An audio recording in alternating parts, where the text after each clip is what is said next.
오늘 이 저녁 집회 첫 시간 강사로 오신 부전교회 담임하고 계시는 박성규 목사님, 여러분 잘 아실 겁니다. 이제 바로 강사 목사님 나오셔서 말씀을 전해 주실 텐데 큰 은혜 받고 승리하는 모든 분들 되시길 바랍니다. 우리 박수로 강사 목사님 모시겠습니다. 감사합니다. 반갑습니다. 오늘 하나님 말씀 함께 볼까요?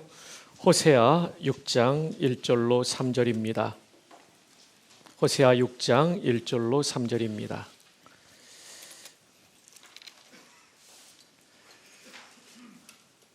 우리 함께 한 음성으로 세 절의 말씀을 봉독합니다.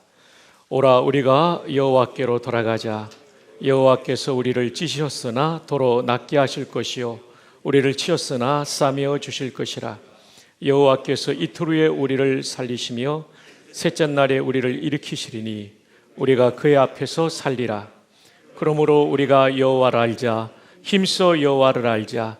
그의 나타나심은 새벽빛같이 어김없나니 비와 같이 땅을 적시는 늦은 비와 같이 우리에게 임하시리라 하니라. 아멘. 전국에서 오신 귀한 여러분들 이미 환영을 받으셨지만 저도 한번 더 여러분에게 환영의 말씀을 드립니다. 1975년도 꽤 오랜 옛날인데요. 이때 우리나라 경제는 막 발전하는 때였습니다. 그리고 그때 저 중동에는 산유국들이 오일머니를 벌어들여서 건설 붐을 일으키고 있었죠. 그래서 우리나라의 많은 건축 기술자들이 건설 기술자들이 중동으로 달려갔습니다. 거기에서 일하면 한국에서의 월급의 적게는 5배, 많게는 10배를 벌 수 있었기 때문에, 그리고 1년을 모으면 집을 살 수 있었기 때문에 많은 사람들이 중동 근무를 지원했습니다. 갓 결혼한 신랑인 제이 씨도 아내와 함께 살 수 있는 내 집 마련의 꿈을 안고 사우디아라비아로 달려갔습니다. 사랑하는 아내를 고국에 두고 열사의 나라에서 그는 얼마나 때로는 고독하고 힘들었는지 모릅니다. 그러나 간간히 보내오는 아내의 편지는 그 힘겹고 어려운 사우디아라비아에서의 삶을 계속할 수 있는 원동력이 되었죠. 드디어 1년이 되었습니다. 이제는 집을 장만했다는 소식을 안고 제이 씨는 김포공항으로 입국했습니다. 그리고 아내가 적어준 주소를 찾아갔더니 그만 아내는 거기에 없었습니다. 알고 보니까 초등학교 동창회에 갔다가 동창생과 눈이 맞아서 집을 팔고 도망간 것이었습니다. 제이 씨는 아내를 포기하기는 너무나 아내를 사랑했기 때문에 아내를 찾아가 수소문에 찾아가 설득해서 다시 데려와 살게 되었어요. 집은 날아갔고 월세에서의 삶이 시작됐어요. 그리고 얼마 지나지 않아 아들이 태어났어요. 내 아이가 아닌 아들과 아내와 함께 산다는 게 너무 힘들었고, 그리고 집을 마련하기 위해서 한 번 더 중동 근무가 필요했죠. 이번에는 쿠웨이트로 날아가게 되었습니다. 갈 때 공항에서 다시는 다른 남자에게 마음을 주지 말라는 부탁을 신신당부하고 그런 비행기를 타고 갔습니다. 이번에는 월급을 받을 때마다 전액을 송금하는 것이 아니라 생활비만 송금하고 나머지는 제이 씨가 직접 적금을 붓게 되었습니다. 그리고 1년이 차서 집을 마련할 수 있는 그때가 되어서 그는 다시 김포공항에 돌아왔고 아내와 살던 월세집에 갔더니 그만 아내가 없는 거였어요. 이번에도 또 다른 남자와 눈이 맞아서 도망간 거였습니다. 역시 아내를 사랑했기 때문에 아내를 찾고 가서 물어보았어요. 내가 지난번에 용서해 줬는데 왜 이번에도 이런 잘못을 저질렀냐고. 그때 아내는 당신의 빈자리가 너무나 컸고 한순간에 잘못된 선택으로 내가 이런 잘못을 저질렀다고, 용서해 줄 수 없겠냐고 아내를 용서하고 데리고 와 삽니다. 이제는 집을 마련했습니다. 근데 얼마 지나지 않아 딸이 태어났습니다. 시간이 흘러갈수록 내 아이가 아닌 아들과 딸을 키운다는 것이 너무나 힘들었습니다. 차라리 뜨겁지만 모래바람이 불어오지만 중동이 더 그리워졌습니다. 이번에는 이라크로 날아가게 되었습니다. 그 당시에는 이라크와 이란이 한창 전쟁을 할 때였습니다. 포탄이 제이씨가 근무하는 작업 현장 근처까지 떨어지는 상황이었습니다. 그래도 우리 현장에는 날아오지 않겠지. 그러던 어느 날 불발탄 하나가 날아와 제이씨가 근무하는 현장에 터지게 되었고 제이씨는 그 자리에서 안타깝게 목숨을 잃게 되었습니다. 남편이 목숨을 잃은 그날 제이씨가 1년 더 연장해서 근무했기 때문에 그 아내는 그 사이에 또 하나의 남자와 아이를 낳게 되었죠. 그리고 남편이 숨졌다는 슬픈 소식을 듣게 됩니다. 유족 보상금으로 무려 3,500만 원이 전달되었습니다. 그 당시 남편의 월급이 한 달에 70만 원이었는데 3,500만 원은 부산에서 아파트를 10채를 살 수 있는 아주 어마어마한 돈이었던 거죠. 아내는 죽는 날까지 나를 사랑했던 남편에 대한 죄송한 마음 때문에 통곡하게 되었습니다. 여러분, 이 얘기는 얼마나 슬픈 이야기입니까? 그러나 이 이야기는 실화가 아니라 호세아서를 제가 현대적으로 각색한 것입니다. 이렇게 호세아서는 슬픈 사랑의 이야기, 그래서 우리는 비련이라는 말을 쓰죠. 슬플 비자에 사랑할 연자, 슬픈 사랑의 이야기, 이것이 바로 호세아서입니다. 호세아는 어느 날 선지자로서 하나님의 부름을 받는데 아주 독특한 부름을 받게 됩니다. 자, 호세아서 1장 2절을 볼까요? 여호와께서 처음 호세아에게 말씀하실 때 여호와께서 호세아에게 이르시되 너는 가서 음란한 여자를 맞이하여 음란한 자식들을 낳으라. 이 나라가 여호와를 떠나 크게 음란함이니라 하시니. 북이스라엘의 우상 숭배, 이 범죄를 지적하기 위하여 하나님께서는 호세아의 결혼 생활을 통하여 그들의 영적 범죄를 지적하고 계십니다. 호세아에게 결혼하라고 한 그 여인, 호세아 1장 3절에 보면 호세아는 디블라임의 딸 고멜을 아내로 맞이합니다. 여러분, 이 고멜이라는 히브리 단어는 어떤 뜻을 가지고 있냐면 끝이라는 뜻을 가지고 있어요. 고멜, 이 단어의 뜻은 끝, end라는 뜻이 있고요. 완전히 끝까지 가다라는 come to an end completely라는 뜻을 가지고 있습니다.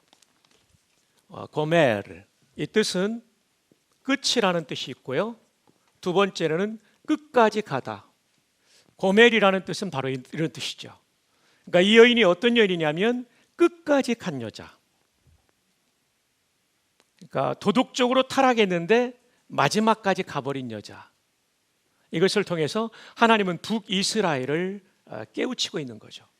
너희들이 우상 숭배를 조금 하고 있는 것이 아니라 갈 때까지 간 여자처럼 너희들이 영적으로 지금 간음하고 있다라고 말씀해주고 있는 거죠. 이 고멜과 만납니다. 이것은 북이스라엘의 우상 숭배를 지적하시는 하나님의 메시지이죠. 자, 이 말씀을 드리면 여러분은 그런 생각을 하실 거예요.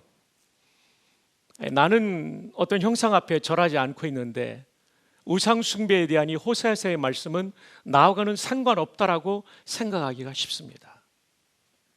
그렇지 않습니다. 골로새서의 말씀처럼 탐심은 곧 우상 숭배라고 말씀하고 있죠. 카일 아이들만 목사님이 쓰신 유명한 책이 있죠. 거짓 신들의 전쟁. 자막으로는 제가 다 준비했었는데 지금 뜨지 않는데요. 이 거짓 신들의 전쟁이라는 책에 보면 현대인들의 우상을 9가지로 말해주고 있습니다. 현대인들의 우상을 9가지를 말해주고 있어요. 9가지의 현대인의 우상이 있다는 거죠. 첫 번째 우상이 뭐냐면 음식의 신입니다. 음식의 신은 뭐냐면 이 사람은 먹는 것을 너무나 좋아하기 때문에 이 사람의 스마트폰에는 맛집에 대한 정보가 가득 차 있습니다. 메뉴에 대한 분석이 끝났습니다. 그리고 다음번 외식에 어디로 갈 것인가에 대한 계획이 다 서 있습니다. 혹시 이런 분 있습니까? 예, 이런 분은 음식의 신을 우상으로 섬기고 있는 것이죠. 두 번째 우상은 섹스의 신입니다. 여러분, 성이라고 하는 것은 하나님이 주신 축복입니다.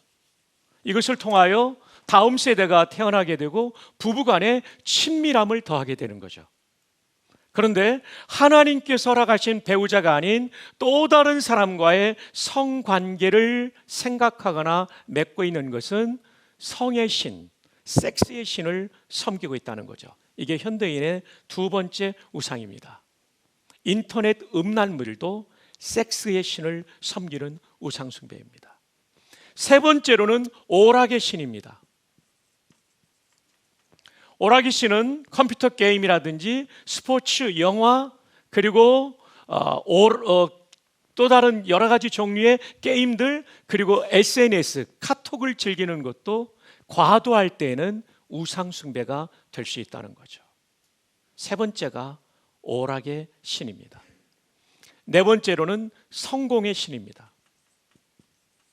좀 더 높은 자리에 올라가고자 하는 열망, 유명해지고자 하는 열망, 그리고 명품 옷을 입고 명품 시계를 차고 좋은 승용차를 타고 싶은 열망, 이것이 성공의 신이라고 하는 거죠. 다섯 번째로는 돈의 신입니다. 하나님보다도 돈이 우선되는 경우, 하나님을 사랑하고 이웃을 사랑하는 것보다 돈이 내 인생의 최고의 목표가 된 사람, 이 사람도 우상 숭배자입니다. 우상 숭배자입니다. 그 다음에는 성취의 신입니다. 메달을 따고 싶고, 그리고 어떤 좋은 성적을 거두고 싶고, 이것이 어느 정도는 괜찮은 것이지만 이것이 과도한 목표가 될 때, 다시 말하면 하나님을 사랑하는 것보다 성취가 우선일 때, 이웃을 사랑하는 것보다 성취가 우선일 때, 생명을 구원하는 것보다 성취가 우선일 때, 내가 살고 있는 삶의 현장에서 하나님 나라가 실현되는 하나님의 통치를 이루는 것보다 성취가 우선일 때, 이것은 우상 숭배가 될 수 있는 겁니다. 일곱 번째는 로맨스의 신입니다. 로맨스의 신은 뭐냐면 연애 감정을 느끼는 거예요. 정상적인 연애 감정은 내 배우자, 내가 사귀고 있는 사람에게 느끼는 건 괜찮습니다. 근데 내 배우자가 아닌데 교회의 누구에게 대하여 내가 로맨스의 감정을 느낄 수 있죠. 이성의 교역자일 수도 있고, 이성의 성도일 수도 있죠. 그리고 초등학교 동창생일 수도 있죠. 연애 감정을 느끼는 거, 이거 로맨스의 신을 섬기는 우상 숭배고, 그러다 보면 반드시 불륜으로 섹스의 신을 섬기는 2번으로 옮겨갈 수 있다는 거죠. 여덟 번째가 가족의 신이죠. 하나님보다도 가족이 우선된 경우입니다. 하나님께서는 아브라함에게 돈의 신 문제를 테스트하지 않았어요. 이삭을 테스트하셨어요. 가족을 테스트하셨어요. 왜냐하면 아브라함에게는 이삭이 우상이 될 수 있는 가능성이 제일 높았기 때문에. 아브라함의 믿음이 훌륭했던 것은 아들이라는 우상이 될 수 있는 법한 그 존재를 우상으로 삼지 않고 번제단 위에 올려놨다는 거죠. 마지막 아홉 번째는 나라고 하는 신입니다. 내가 최고야, 내 뜻대로 해야 돼, 내 말대로 해야 돼, 이런 말을 자주 하는 사람이 있다면 그 사람은 자기를 우상으로 섬기고 있는 거죠. 이런 말을 입으로 내뱉지는 않아도 내 마음속에 이런 생각을 가지고 있다면 이 사람도 나라는 우상을 섬기는 우상 숭배자인 것이죠. 여러분, 1964년도에 미국의 유명한 책이 하나 나왔어요. 입실렌티의 세 명의 그리스도라는 책이에요. 정신과 의사인 밀턴 로키치 박사가 쓴 책인데요. Three Christs of Ypsilanti라는 책이에요. 예. 입실렌티의 그리스도, 밀턴 로키치 박사죠. The Three Christs of Ypsilanti. 입실렌티가 어디냐면요, 미시간에 있는 작은 도시예요. 근데 이 작은 도시에 정신과 병원에 3명의 과대 망상 환자가 나타났어요. 이 사람들은 모두가 자기를 그리스도와 메시아라고 믿는 사람들이었어요. 그래가지고 밀턴 로키치 박사가 이 3명의 과대망상증 환자를 어떻게 치료할까 고민하는 가운데 함께 살게 했어요. 그리고 함께 그룹 치료를 했어요. 왜냐하면 내가 그리스도라고 했는데 옆에 있는 사람이 그리스도라고 하고 또 다른 사람도 그리스도라고 한다면 내가 아닐 수도 있지, 이런 깨달음이 있을 거라고 생각을 했어요. 근데 치료를 시작해 보니까 완전 단판이었어요. 이거는 지금 영어로 바뀐 겁니다. 그래서 이 로키치 박사가 치료를 하는데 말이죠, 꼭 한 환자가 그런데요, 나는 메시아야, 하나님이 나를 보내셨지. 그러면 로키치 박사가 선생님 그걸 어떻게 아시죠? 하나님이 그렇게 저에게 말씀했기 때문이죠. 옆에 있는 환자가 꼭 그런데요, 나는 너에게 그런 말 한 적이 없다. 그럼 3번째 환자가 꼭 그런데요, 그러니까 너희들이 미친놈들이지. 그러니까 정신병원에 들어와 있지. 하나도 바뀌지 않더래요. 이 3사람은 공통적으로 우주의 중심이 나라고 하는 자기 숭배를 하고 있는 사람들이죠. 좀 지나친 예이지만 사실은 우리에게도 얼마든지 이런 현상이 나타날 수 있죠. 내가 이 분야는 최고야. 아니죠. 하나님이 최고시죠. 네. 자, 여러분 다시 한번 볼까요? 현대인의 9개의 우상, 손을 드시는데 눈에 보이지 않게 마음으로 들으세요. 현대인의 9개의 우상, 카일 아이들만의 거짓 신들의 전쟁. 첫 번째, 음식의 신이 내 우상일 수 있죠. 섹스, 인터넷 음란물 접속하는 거, 아니면 이미 내 배우자가 아닌 누군가와 성관계를 맺었을 수 있죠. 세 번째, 오라.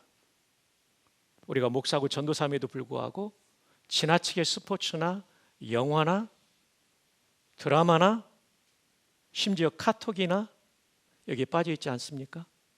성경은 암송을 못하는데 스포츠 선수의 타율이라든지 승률을 줄줄이 깨고 있지는 않습니까? 그것도 들어간다고 그래요. 성공을 하나님 사랑보다 이웃 사랑보다 앞세우지 않습니까? 목회자이지만 돈을 하나님 사랑보다 이웃 사랑보다 앞세우지 않습니까? 성취에 대해서 연애 감정을 느끼는 내 배우자가 아닌 누군가가 있지 않습니까? 가족이 너무나 중요하기 때문에 하나님의 우선순위를 빼앗기 있지는 않습니까?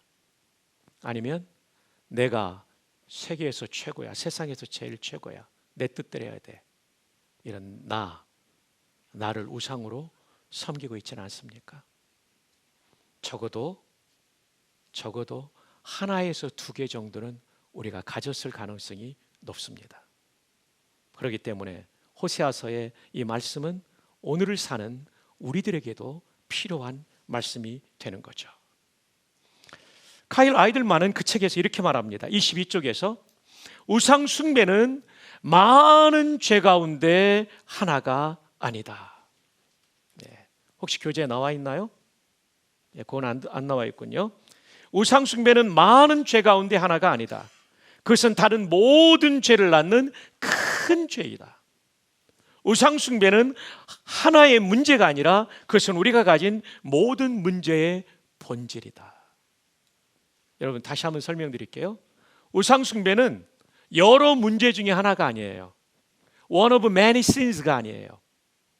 The one great sin이라고 말해요. 하나의 가장 크다는 범죄라는 거죠. 그리고 모든 죄가 여기서부터 흘러나오게 됩니다.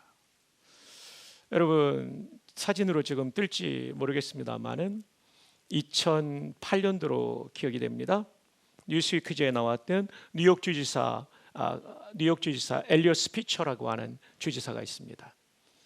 이 사람은요 프리스톤을 나왔고 하버드 법률대학원을 나왔어요. 정말 뛰어난 분이었죠. 그 당시 뉴욕 주지사였어요. 1959년생이니까 저보다 2살밖에 많지 않았어요. 40대 후반에 이분이요 미국의 오바마와 대선에 나가서 공화당 후보로 싸울 수 있는 사람으로 가장 점쳐지던 사람이었어요. 근데 이분이요 워싱턴 DC에 출장을 갔다가 콜걸과 잠을 자게 돼요. 그리고 이 콜걸에게 보안을 유지시키기 위해서 돈을 많이 줬어요. 크레딧 카드로 결제했어요. 그런데 911 사태 이후에 미국 FBI는 고액의 돈이 이체될 때는 조사하게 돼 있었어요. 한 번도 아니고 여러 번. 한 번 빠지게 되니까 출장도 없는데 워싱턴 DC에 간다고 말하고 이 사람은 그 여인과 계속해서 불륜을 벌이게 되죠. 반복적인 돈이 계속 계좌이체가 되니까 뒷조사해 보니까 엘리엇 스피처 뉴욕 주지사였어요. 그리고 이것이 언론에 흘러나오게 되었고 그런 도덕적 치명상을 입고 뉴욕 주지사 자리에서 이제 사임 성명을 발표하는 것이 그 뉴시크지에 나왔어요. 그는 정말 실력이 뛰어난 사람이었고 대통령 후보가 될 만한 사람이었어요. 근데 그에게는 이 섹스의 신 하나 때문에 그가 쌓으려던 인생 전체가 와야 됐습니다. 우상 숭배는 하나의 문제가 아니라 다른 모든 문제를 일으키는 원인이며 인생 전체를 망가뜨린다는 거죠. 그래서 그날 뉴스위크의 제목이 뭐였냐면요, 주 기사는 다른 게 없고 부제로 달려있는 윗부분에 엘리엇 스피처스 라이즈 앤 루인, 엘리엇 스피처의 부상과 몰락이라는 기사가 써 있었어요. 참 안타깝죠. 우상 숭배 하나가 그의 인생 전체를 무너뜨린 겁니다. 한 사람 더 예를 드릴게요. 그때 뉴스퀴즈에 나왔던 헤드라인은 뭐였냐면 미 육군의 장군인 데이비드 퍼트레이어스 장군이에요. 이분이 이라크 전쟁을 승리로 이끌고 있다는 기사가 아주 탑 뉴스로서 그날 뉴스퀴즈에 나왔어요. 그래서 그 제목이 지금도 기억나요. 퍼트레이어스 제너레이션. 예, 이제 사진이 또 떴어요. 여러분, 이 퍼트레이어스 대장, 이분 대단한 분입니다. 미 육군 사관학교를 우등으로 졸업한 분입니다. 미 육군 대학을요 우등으로 졸업한 분입니다. 그리고 미 육사 교장, 자기 은사이신 육사를 졸업할 때 교장, 학교장 그 장군의 딸과 결혼했던 분입니다.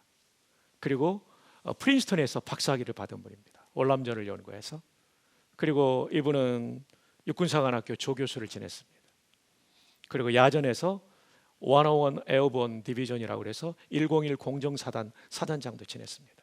아프간 사령관을 지냈습니다. 그리고 이라크 전쟁이 교착되었을 때 월남전의 교훈을 가지고 이라크 전쟁을 작전을 전개해서 이라크 전쟁을 승리로 이끈 사람. 그리고 역사가들은 뭐라고 말했냐면요, 더글러스 메가더와 드와이트 아이젠하워를 합쳐놓은 명장으로서 다음에 미 대선에 공화당 후보가 될 만한 사람이다 이랬어요. 이분은 예편하고 권력의 정점인 미 중앙정부국 CIA 국장을 지내죠. 근데 거기서 61세일 때 인생이 무너져 내립니다. 왜 그런지 아십니까? 별 셋 때 아프간 사령관 시절 데이비드 퍼트레이어스 장군의 전기 작가로 왔던 육군사관학교 20년 후배인 폴라 브라드웰이라고 하는 예비역 중령과 불륜에 빠졌어요. 이것이 중앙정보국장 할 때 노출이 되게 됐고 이분이 거기서 낙마하게 되는 거예요. 자, 여러분, 이 외에도 지금 제가 계속 섹스의 신 때문에 인생이 무너진 사람들을 얘기하고 있거든요. 이 외에도 여기에 있는 그 어떤 종류의 우상 숭배를 할지라도 이것을 하게 된다면 우리 인생 전체가 무너질 수 있습니다. 한번 따라해 볼까요? 우상 숭배는 많은 죄 중에 하나가 아니라 모든 죄의 근원이다.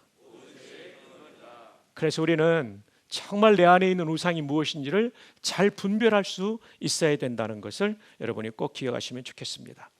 자, 오늘 말씀의 제목 한번 따라해 볼까요? 부흥시키는 조건. 이제 부흥시키는 조건이라는 얘기는 지금 오늘 본문의 상황이 침체되어 있다, 또는 죽어간다, 또는 죽어 있다라는 상황이라는 것을 우리가 이 제목을 통해서 알 수 있죠. 자, 그렇다면 북이스라엘은 왜 침체되어 있고 죽어가고 아니 죽어 있는가 하는 것을 우리가 살펴봐야 되겠죠. 자, 호세아 6장 10절 한번 볼까요? 내가 이스라엘 집에서 가증한 일을 보았나니 거기서 에브라임은 음행하였고, 에브라임은 북이스라엘 지파 중에 가장 큰 지파이기 때문에 에브라임 하면 북이스라엘을 가리키는 대명사처럼 쓰이기도 하죠. 에브라임은 음행하였고, 이 얘기는 뭐냐면 북이스라엘이 영적 음행에 빠졌다는 거죠. 이스라엘은 더럽혀 졌느니라. 자, 지금 우리가 왜 부흥을 얘기합니까? 북이스라엘이 영적 간음에 빠졌고, 다른 말로 하면 우상 숭배에 빠져서 이 북이스라엘이 지금 하나님께 징계받고 죽어가고 있는 상황이기 때문에 우리는 지금 부흥을 얘기하는 것입니다. 그런데 호세아서는 이렇게 우상 숭배하는 그들에게 부흥할 수 있는 길을, 부흥의 조건을 알려주고 있습니다. 그 첫 번째로는요, 한번 따라해 볼까요? 여호와께 돌아가는 것이다. 네, 여호와께 돌아가는 것이 우리가 살아날 수 있는 부흥의 조건이 되는 것입니다. 자, 호세아 6장 1절, 오라 우리가 여호와께로 뭐하자? 돌아가자. 여러분, 호세아서의 굉장히 중요한 키워드가 돌아가다라는 말이에요. 히브리어에 돌아가다라는 단어가 굉장히 많이 나옵니다. 슈브라는 단어죠. 슈브라는 단어가 BDB 사전, 우리가 잘 알죠. 히브리어 사전 브라운 드라이버 브릭스라는 세 명의 편저자의 이름의 이니셜을 따서 BDB라고 하잖아요. BDB 사전에 보면 아마 거기 여러분에게도 있겠지만 돌아가다는 첫 번째로는 return의 뜻이 있어요. 진짜 돌아가는 거죠. 두 번째는 뭐가 있죠? repent, 회개의 뜻이 있죠. 여호와께 돌아가자는 얘기는 어떤 뜻이냐면 여호와께로 가서 회개하라는 겁니다. 하나님, 제가 이런 우상 숭배를 했습니다. 하나님이 가장 싫어하시는 우상 숭배를 했기 때문에 제가 하나님께 매맞았습니다. 매맞아도 쌉니다. 하나님의 사랑에 대한 배신한 범죄한 저를 용서해 주십시오. 여호와께 돌아가라는 얘기는 그냥 return이 아니라요, repent가 포함된 것입니다. 회개하는 거. 이제 드디어 나오기 시작하네요. 네, 회개하는 것이죠. 네. 근데 우리가 여호와께로 돌아가지 않으면 어디로 돌아가는지 아십니까? 흙으로 돌아가게 되었어요. 창세기 3장 19절에 너는 흙이니 흙으로 돌아가지니라. 네. 이 돌아간다는 단어가 여기서도 슈브가 사용되었어요. 여호와께 돌아가지 않으면 흙으로 돌아가게 되어 있는 것이죠. 자, 그럼 우리가 돌아가야 될 여호와는 어떤 분이십니까? 역시 BDB 사전에 여호와의 뜻을 알고 제가 이번 코로나를 이기는데 너무나 도움이 많이 되었어요. 자, 여러분, 여호와라는 단어의 뜻이 여기 너무나 잘 나와 있어요. 이스라엘 하나님의 고유한 이름, the proper name, 고유한 이름. 엘로힘은 이방 신에게도 사용됩니다. 심지어 천사에게도 사용되지만 여호와는 오직 이스라엘 하나님의 고유한 이름이죠. 두 번째로는 생명을 주시는 분, 라이프 기버. 그렇습니다. 우리가 죽을 것 같아도 여호와께 돌아가면 그분이 라이프 기버, 생명을 주시는 분이기 때문에 우리를 살려주실 수 있어요. 또한 그분은 창조주이십니다. 크리에이터이시기 때문에 무에서 유를 만드신 하나님이 우리가 다 망하고 다 쓰러져도, 코로나로 교회가 힘들어져도 여호와께로 돌아가면 한국교회를 다시 살려주실 줄로 믿습니다. 세 번째, 절대적인 분이죠. The absolute one. 네, absolute one. 상대적이지 않아요. 절대적이에요. 저는 상대적이에요. 저보다 강한 사람 앞에 저는 약하고 저보다 약한 사람 앞에 저는 강해요. 근데 하나님은 누구에게도 약하지 않고 모두에게 강한 분. 그 여호와께 돌아가면 아무리 어려운 상황에도 우리를 그 절대적이신 분이 살려주실 거죠. 그 다음에 unchangeable. 사람은 얼마나 변덕이 많고 변심을 잘합니까? 근데 그분은 변함이 없는 분이에요. 그래서 이분께 돌아가야 살 길이 있는 거예요. 우상에게 돌아가면 안 돼요. 사람에게 돌아가도 안 돼요. 여호와께 돌아가야 되는 거죠. 그 다음에 자기 모순이 없다는 얘기는 self consistent가 자기 모순이라는 거예요. 그것이 없다는 거죠.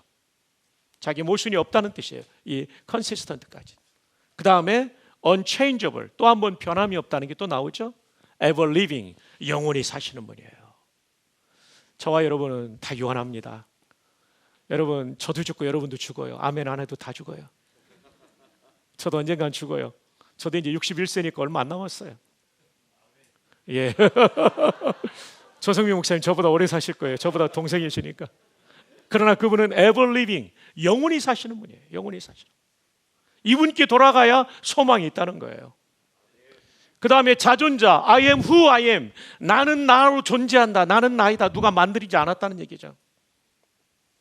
He who is essentially unnameable. 이름을 붙일 수 없다는 거예요, 본질상. 왜냐하면 이름을 짓는다는 것은 그 이름으로 그 존재를 설명을 다 할 수 있는 거거든요. 근데 하나님의 이름을 지을 수 없어요. 너무 광대하기 때문에, 너무 크기 때문에, 너무 위대하기 때문에. unnameable. 위대하신 하나님이죠. 마지막, inexplicable. 다 설명할 수 없는 거예요. 불가야하신 분. 어거스틴의 말처럼 우리 머리로 이해할 수 있는 하나님은 하나님이 아니다. 우리가 다 이해 못하는 것이 맞다는 거죠. 사실 코로나19를 지내면서요, 제가 이 여호와라는 단어를 BDB 사전을 통해서 연구하면서 가장 큰 힘을 얻었어요. 하나님, 상황이 너무나 어렵지만 하나님은 생명을 주시는 분이군요. 하나님은 절대적이신 분이군요. 하나님은 영원하신 분이군요. 그렇습니다. 이 여호와께로 돌아갈 때 우리 개인도 살고 우리 교회도 살 수가 있는 것입니다. 그래서 우리가 복음성 부를 때 그 찬양이 있잖아요.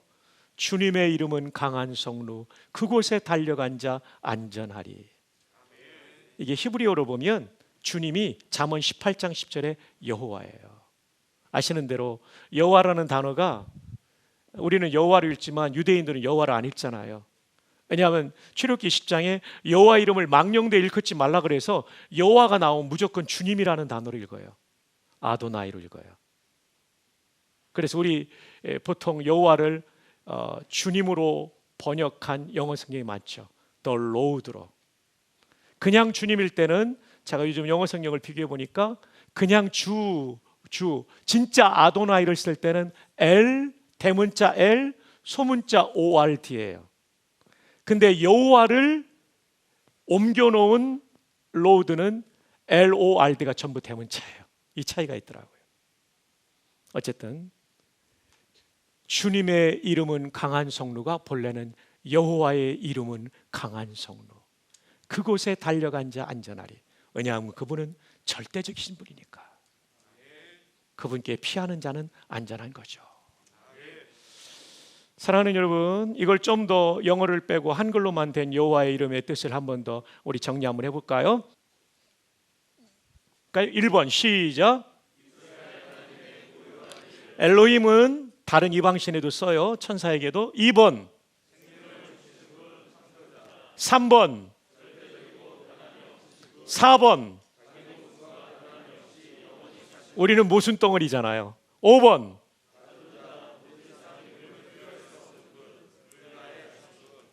예, 맞습니다. 그래서 우리가 돌아가야 될 세상은 이 여호와 하나님밖에 없어요.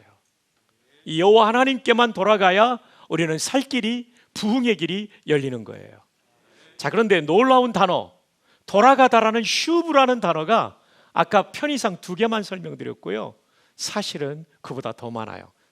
이게 돌아가다 전부 RE에 그 접두어가 다 붙어 있죠. 첫 번째는 돌아가다 return, 두 번째 회개하다 repent, 그 다음에 회복하다 restore, 그 다음에 고치다 repair, 그 다음 다섯 번째 rescue, 구조하다, 부흥하다 revival. 그러니까 여러분 이렇게 이해하시면 쉬워요. 우리가 하나님께 돌아가 회개하면 회복이 일어나고 고쳐주시고 구조해 주시고 부흥시켜 주시는 것입니다. 할렐루야. 정말 그렇습니다. 여러분 다윗이 바세바 사건 범죄했잖아요. 근데 돌아와서 회개하니까 하나님이 살려주셨잖아요. 그리고 인생 황혼역에 시편 23편을 썼죠. 23편 2절입니까 3절에 보면 내 영혼을 소생시키다가 슈브입니다. 슈브. 내 영혼을 다시 살려주셨다는 거죠. 그 범죄로 말미암아 그 마른 가뭄의 때에 논바닥처럼 쩍쩍 갈라졌던 생명이 다 떠나버린 내 마음속에 회개하고 나니까 하나님께서 슈브 소생시켜주기는 부흥의 은혜가 일어난 것입니다. 오늘 밤 저와 여러분이 하나님과 나만이 아는 죄가 있다면 슈브해야 돼요. 회개해야 돼요. 그럼 하나님이 고쳐주시고 부흥시켜 주실 줄로 믿습니다. 그래서 호세아 6장 2절에 여호와께서 이틀 후에 우리를 살리시며 셋째 날에 우리를 일으키시리니.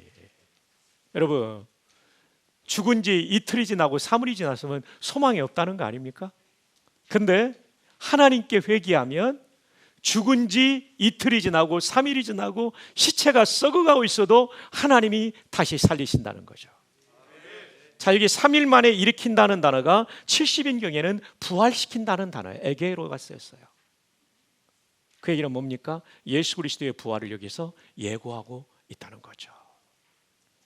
여러분, 북이스라엘 성도들의 이 얘기를 하는 거예요. 하나님께서 너희들이 아무리 범죄하고 북이스라엘이 망해도, 나라가 죽어버려도, 그리고 포로의 세월이 아무리 길다 할지라도 너희가 내게로 돌아와 슈브하기만 하면, 회개하기만 하면 소망 없는 너희를 살려줄 것이다. 제가 코로나 기간 중에 호세아서를 강하면서 얼마나 감사했는지 몰라요. 하나님, 한국교회가 다 무너질 것 같아도 우리가 회개하면 한국교회 살려주실 줄로 믿습니다. 자, 이제 두 번째입니다. 하나님께서 부흥시켜 주시는 조건, 여호와를 힘써 아는 것입니다. 네. 자, 여러분, 이 호세아서의 두 번째 키워드, 알다라는 동사예요. 알다.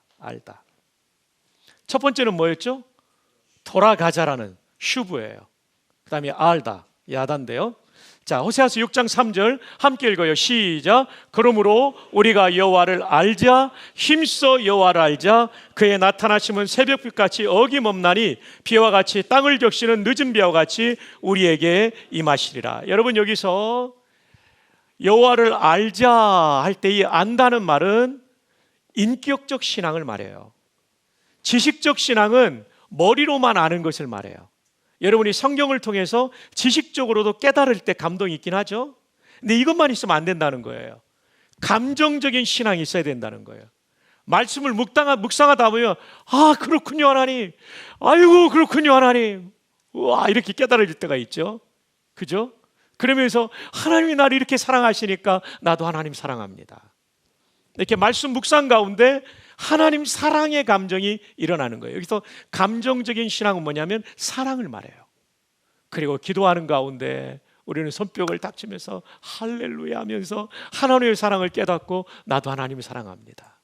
곡조 붙은 기도인 찬송을 부르면서도 역시 우리는 감성적 터치를 통해서 하나님에 대한 사랑의 마음이 일어나는 거죠. 이게 꼭 필요하다는 거예요. 지식적인 신앙만은 온전하지 않다는 거예요. 그 다음 마지막에는 지식과 이 감정, 하나님에 대한 사랑의 근거에서 의지적으로 순종할 때 이것을 인격적 신앙이라고 그래요. 윤리에서는 인격적이라고 하는 말이 어떤 뜻이냐면 성품이 좋다는 뜻이에요. 근데 신학에서는 인격적이라는 것은 지식과 지성과 감성과 의지를 가진 존재를 인격적 존재라고 그래요. 하나님이 인격적 존재입니다. 그리고 사람이 인격적 존재고요, 천사가 인격적 존재고요, 타락한 천사인 사탄, 마귀, 귀신이 인격적 존재입니다. 인격적 존재인 우리가 하나님을 진짜 믿는다고 할 때 내 전 인격이 동원돼야 되죠. 지식뿐만 아니라 감정, 말씀 묵상과 기도와 찬양 가운데 하나님에 대한 사랑의 감정이 일어나는 거죠. 그리고 한 걸음 더 나아가서 내가 의지적으로 순종할 때 이것이 인격적 신앙이 되는 거죠. 호세아서에서 여호와를 힘써 알자는 얘기는 너희들 성경 암송 많이 해라, 그 정도가 아니에요. 암송하면 너무 좋죠. 거기서 끝나지 말고 하나님을 사랑함으로 감정적으로 알아가라. 그리고 하나님의 말씀에 의지적으로 순종할 때 주시는 그 하나님을 알아가라. 이것을 지금 말씀하고 있는 거죠. 이것이 호세아서의 굉장히 중요한 키워드입니다. 이것을 제임스 패커 박사의 하나님을 아는 지식을 가지고 제가 설명을 좀 해드릴게요. 하나님을 아는 지식, 하나님을 아는 것과 하나님에 대해서 아는 것을 구분해 놓았죠. 하나님을 안다는 건 뭐냐면 하나님과의 교제를 통해서 인격적으로 알아가는 것을 말해요. 하나님을 아는 것, 이건 좋은 거예요. knowing God은 좋은 거예요. 하나님을 인격적으로 알아가는 것. 그럼 하나님에 대해서 아는 것은 뭡니까? 인격적인 신앙이 아니고요, 지식적인 신앙을 말하는 겁니다. 하나님에 대한 사랑의 감정도 없고 의지적인 순종도 없고 그냥 딸딸딸 외우기는 잘해요. 암송은 너무나 잘해요. 그것은 knowing about God입니다. 하나님에 대해서 아는 것이지 하나님을 아는 것이 아닙니다.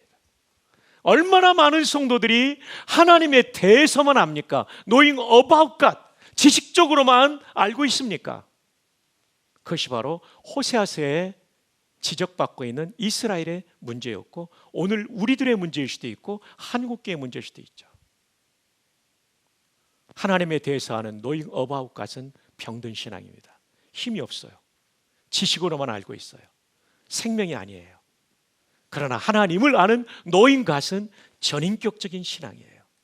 지식적인 감동이 있을 뿐만 아니라 하나님을 사랑하니까 하나님에 대한 경외뿐 아니라 하나님 말씀에 대한 순종이 나타나는 거죠. 자, 지금 여호와를 힘써 아는 것이 부흥이라고 그랬죠? 부흥의 조건이라고 그랬죠?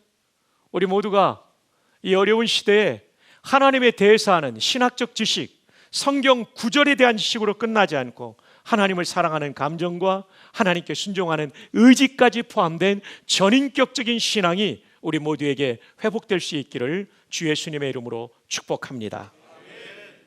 그럼 어떤 일이 벌어질까요? 호세아 6장 3절을 다시 보면 그러므로 우리가 여호와를 알자 힘써 여호와를 알자 그의 나타나심은 새벽빛같이 어김없나니 비와 같이 땅을 적시는 늦은 비와 같이 우리에게 임하시리라. 그 어두운 인생 속에 햇빛이 쫙 아침에 비치는 거예요. 하나님을 힘써 알면 새벽빛같이 비춰오는 거예요. 그리고 비가 필요할 때 늦은 비를 풍성하게 내려주셔서 풍성한 열매를 거두게 하시는 거죠. 인생이 아무리 어려워도 인생이 아무리 궁핍해도 여호와를 힘써 알면 하나님께서 그 모든 문제를 해결해 주시고 승리케 주실 줄로 믿습니다. 자, 지금까지 말씀을 정리합니다. 여호와께서 우리를 부흥시키시는 조건, 첫 번째 여호와께 돌아가는 것, 회개하는 겁니다. 두 번째 여호와를 힘써 아는 것, 인격적으로 아는 것입니다. 마지막 세 번째입니다. 이것은 여호와를 인내하는 것입니다. 자, 호세아 6장 6절을 다 함께 한번 읽어볼까요? 시작. 나는 인애를 원하고 제사를 원하지 아니하며 번제보다 하나님을 아는 것을 원하노라. 여러분, 여기 인애라는 단어가 나옵니다. 인애 저기 잘 나오죠? 네, 우리가 잘 아는 헤세드죠. 헤세드 뭐 우리가 너무나 잘 알죠? 하나님의 사랑, 언약적 사랑, 변함없는 사랑을 뜻할 때 헤세드란 말을 써요. 그러니까 나는 인애를 원하고, 이게 히브리 말로 나는 헤세드를 원하고 제사를 원하지 않는다. 나는 사랑을 원한다. 언약적 사랑을 원한다. 너희들의 변함없는 사랑을 원한다. 이렇게 해석할 수 있는데 NASB는 뭐라고 되어 있죠? NASB는요, 영어 번역 중에 가장 원문에 가까운 번역이에요. New American Standard Bible. 그래서 여러분 꼭 NASB를 비교해 보셔야 돼요. 여기는 충성이라는 단어로 번역해요. 로열티. 네. 이거 굉장히 중요하기 때문에 제가 와이트보드로 씁니다. 여러분, 진짜 사랑하면요, 배우자한테 충성하게 돼 있어요. 바람 안 펴요. 진짜 사랑하지 않으니까 바람 피우는 거예요. 그러니까 사랑의 다른 측면은 충성입니다. 여러분, 결혼식에서 가장 중요한 순서가 뭐라고 생각하십니까? 제가 결혼을 앞두고 신대원 2학년 때 선배 형님한테 물어봤어요. 그 형님은 나이 차이는 많지 않지만 상당히 신학적 깊이가 있는 형님이었어요. 김재영 선배라고. 형님, 저 이제 곧 결혼하게 되는데 결혼 예배 때 가장 중요한 게 뭡니까? 그랬더니 서약이지 그러더라고요. 결혼식에서 가장 중요한 것은 서약이래요. 하나님과 배우자 앞에, 증인들 앞에 서약하는 거. 이게 평생을 가는 거다. 유대인들은 서약 빼놓고는 나머지는 다 잔치라는 거예요. 그래서 제가 1986년 10월 1일 국군의 날에 결혼했습니다. 왜냐하면 제가 군선교에 헌신했기 때문에. 근데 군선교 평생 하려는데 하나님께서 또 소령으로 마치게 해서 이민 목회 갔다가 부산 왔는데요.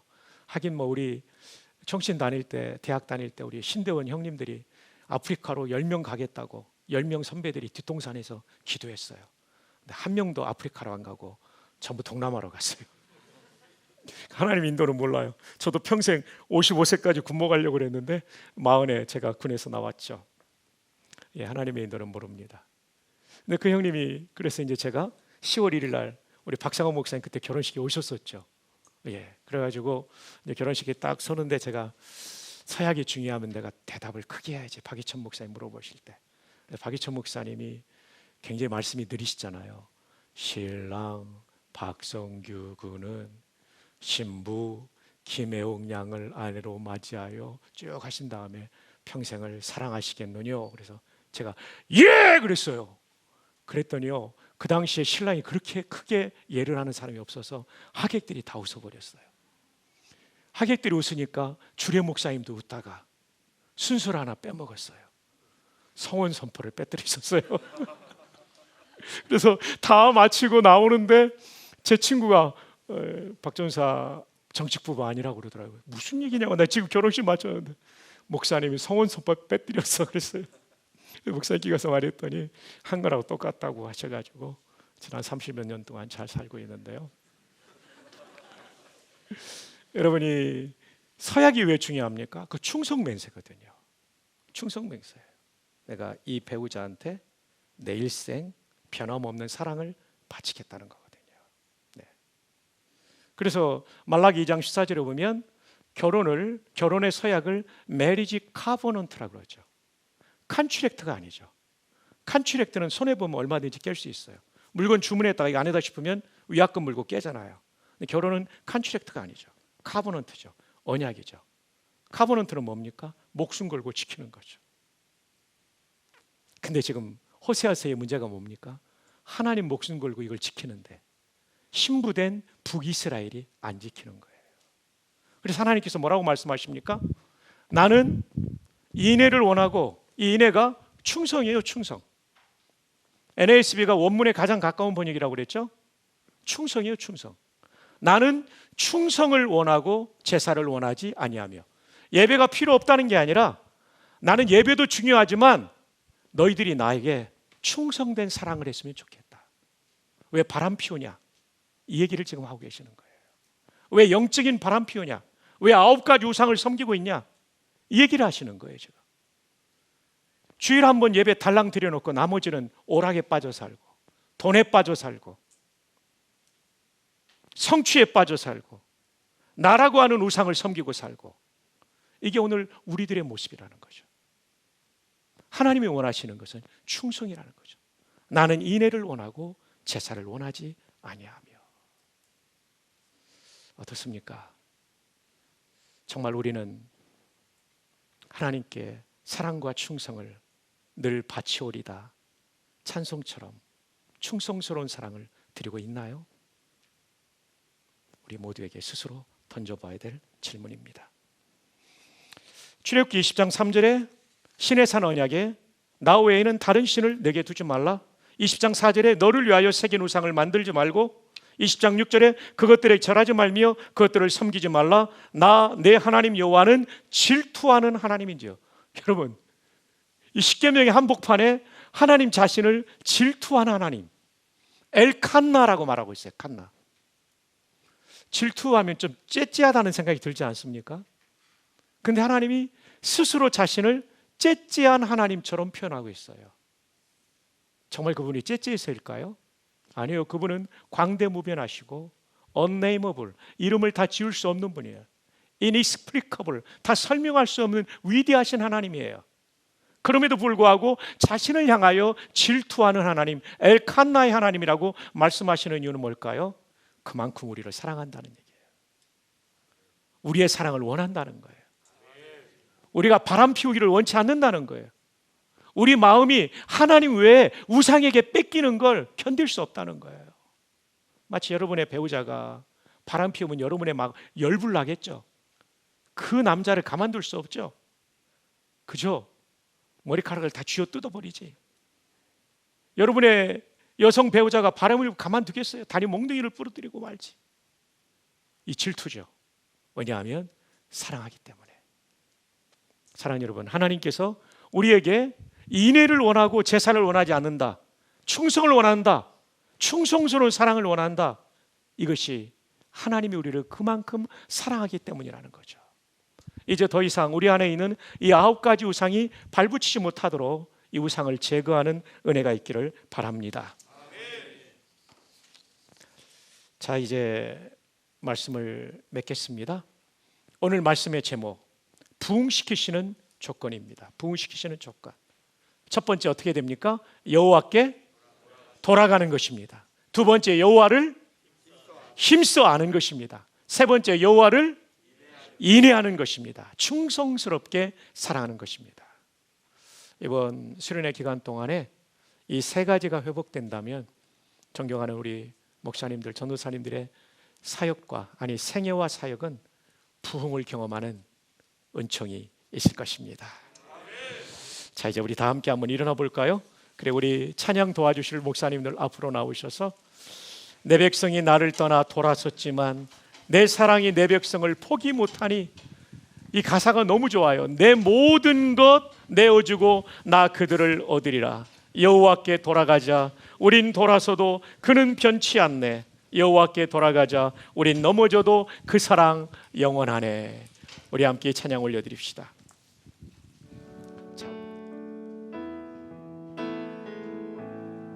내 백성이 나를 떠나, 내 백성이 나를 떠나 돌아섰지만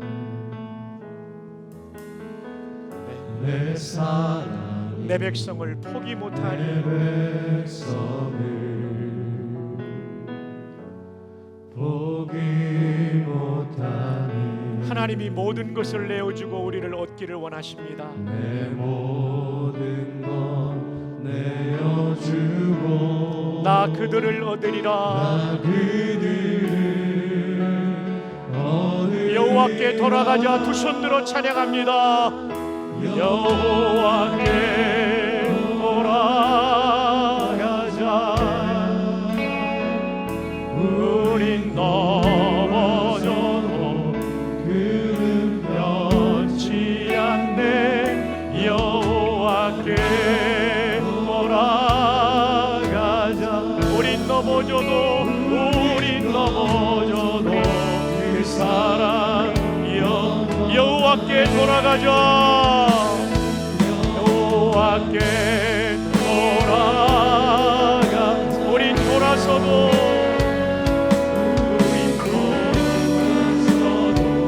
그는 변치 않네. 여호와께 돌아. 우린 넘어져도 그 사랑 여호와께 돌아가자. 여호와께 돌아가. 우린 돌아서도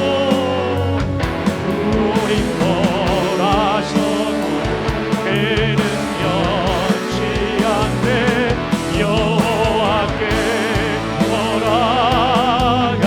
우린 넘어져도 그 사랑 온 마음으로 여호와께 돌아가자.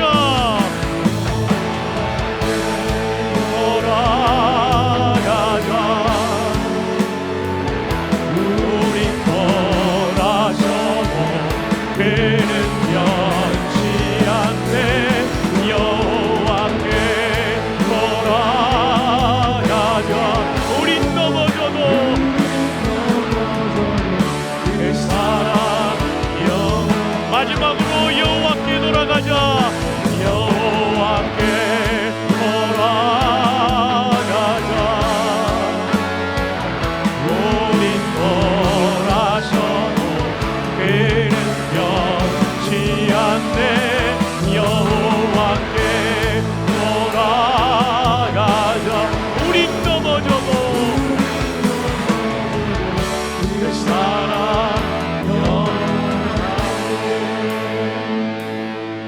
서신 채로 함께 기도합시다.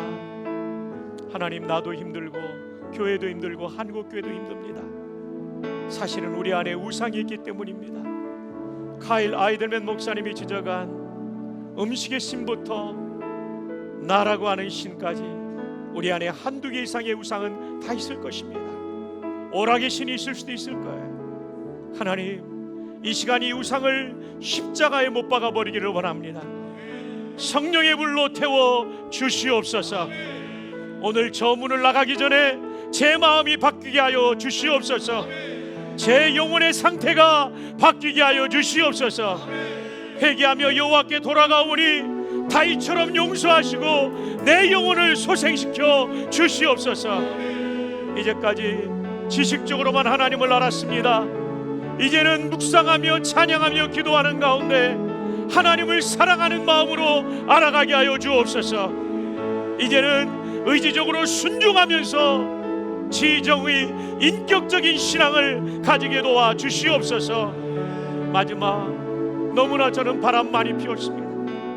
나는 너무나 많이 우상을 숭배했습니다. 충성스러운 사랑을 하나님께 드리지 못했습니다. 이제 원합니다.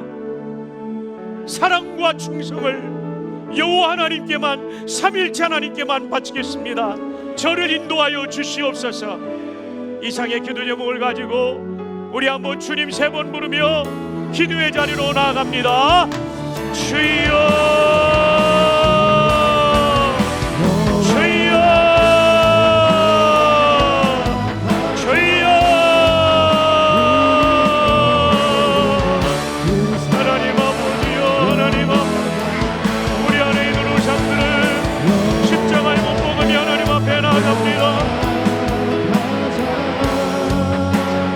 목사라고 하지만, 전도사라고 하지만 내 안에 우상이 있었습니다.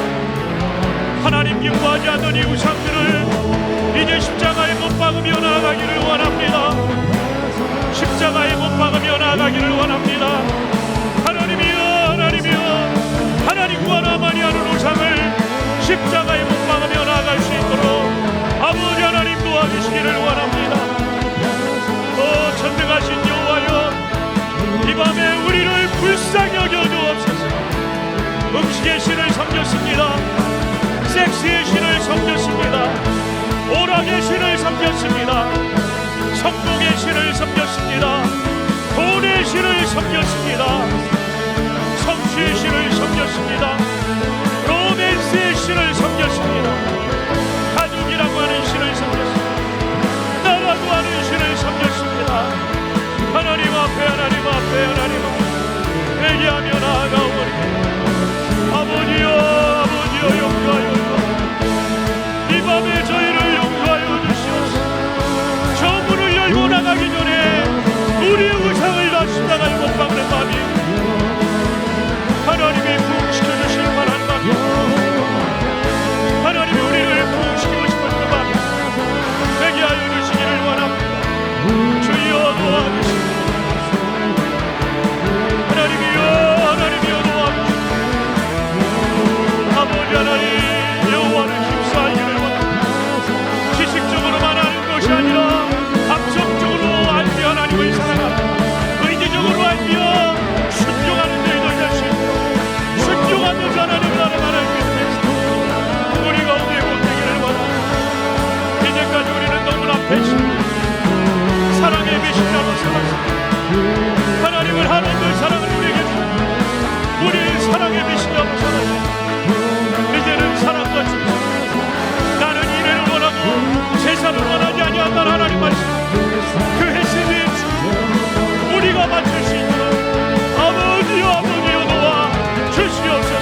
아버지여, 다윗의 심정으로 하나님 앞에 나아갑니다. 우리의 벌거벗은 모습 그대로 하나님 앞에 나아갑니다. 하나님보다 사랑했던 음식의 신 이 시간 못 박습니다. 다시는 음식의 신이 나를 지배하지 못하게 도와 주시옵소서. 아버지여, 혹여 우리 가운데 섹스의 신을 섬긴 사람이 있다면, 넘지 말아야 될 선을 넘은 사람이 있다면, 인터넷 음란물에 빠진 사람이 있다면, 저 문을 열고 나가기 전에 완전히 섹스의 신을 십자가에 못 박게 하여 주시옵소서. 적지 않은 우리가 오락의 신을 섬겼습니다. 스포츠와 게임과 카톡과 SNS에 너무나 많은 시간을 들이면서 하나님을 만나는 성경 읽기와 기도에는 게을렀습니다. 오늘 이 밤 오락의 신을 십자가에 못 박게 하여 주시옵소서. 아버지, 더 높은 자리, 더 큰 곳을 사모했던 우리의 성공의 신도 십자가에 못 박습니다. 주님 따라 좁은 문 좁은 길 걸어갈 수 있도록 인도하여 주시옵소서. 돈의 신을 섬겼다면 그것도 십자가에 가차없이 못 박습니다. 돈의 신이 살아나지 않게 하여 주시옵소서. 아버지, 남들보다 일 잘한다는 소리 듣고 싶어서 성취의 신을 섬겼습니다. 하나님보다 사람의 칭찬 소리에 어두워졌습니다. 성취의 신을 십자가에 못 박습니다. 용서하여 주시옵소서. 때로는 동역자와의 관계에서, 교우들과의 관계에서 연애 감정을 느끼고 즐길 때도 있었습니다. 우리의 로맨스의 신을 십자가에 못 박습니다. 불륜에 빠지지 않도록 도와 주시옵소서. 가족이라고 하는 신, 배우자와 자녀가 소중하기 때문에 사역이 이 순위에 물러나 있다면, 이제는 이삭을 번제단에 바쳤던 아브라함처럼 하나님의 말씀이 우리 삶의 최고의 우선순위가 되게 하여 주시옵소서. 가족의 신을 못 받게 하여 주시옵소서.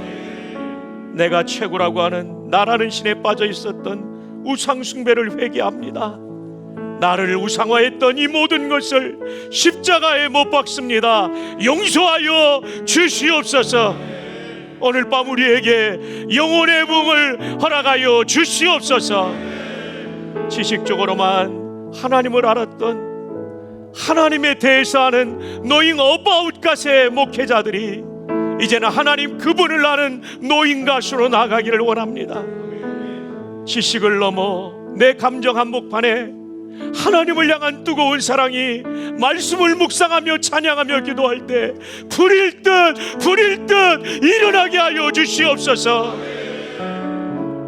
주신 말씀과 감동에 순종하는 의지적 순종이, 그 자리에서 하나님을 알아가는 전인적 신앙이, 하나님을 힘써 알기를 원하신 하나님의 바람 속에 저희들의 삶에 이루어지게 하여 주시옵소서.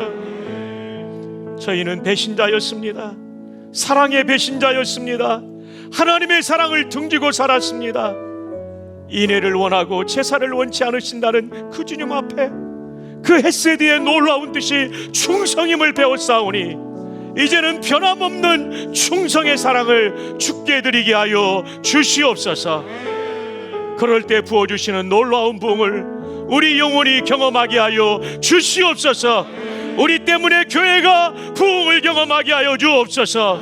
우리들의 교회들 때문에 한국교회가 부흥을 경험하게 하여 주시옵소서.